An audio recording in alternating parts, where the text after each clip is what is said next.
வந்தே மாதரம் பாடலை கட்டாயமாக்கும் மசோதாவை குறுக்கு வழியில் நிறைவேற்றியுள்ளதாக Marxist communist MP Su Venkatesan குற்றம் சாட்டியுள்ளார். வந்தே மாதரம் பாடலை கட்டாயமாக்கும் மசோதாவுக்கு நாடாளுமன்றத்தில் தமிழகத்தை சேர்ந்த திமுக, விசிக, கம்யூனிஸ்ட் கட்சி எம்பிகள் எதிர்ப்பு தெரிவித்தனர்.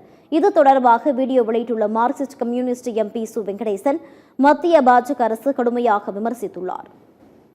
தேசிய பெருமைகள் அவமதிப்பு சட்டம் 1971 ஒரு திருத்த சட்டத்தை கொண்டு வருவதன் மூலம் வந்தே மாதரம் பாடலை இந்த சட்ட திருத்தத்திலே இணைத்திருக்கிறார்கள். மிக மோசமான ஒரு குறுக்கு வழியில் மாநிலங்களவையிலும் மக்களவையிலும் ஒன்றிய பாஜக அரசு நிறைவேற்றியிருக்கிறது.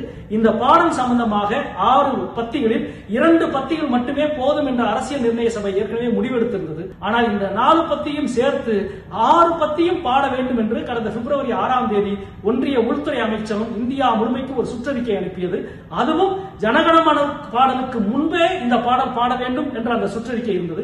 இன்றைக்கு அதை சட்டமாக்கி இருக்கிறார்கள். இதனுடைய மிக மோசமான விளைவு என்னவென்றால், தமிழ்நாடு போன்ற ஒரு மாநிலத்தில் நமக்கென்று ஒரு தமிழ்த்தாய் வாழ்த்து இருக்கிறது.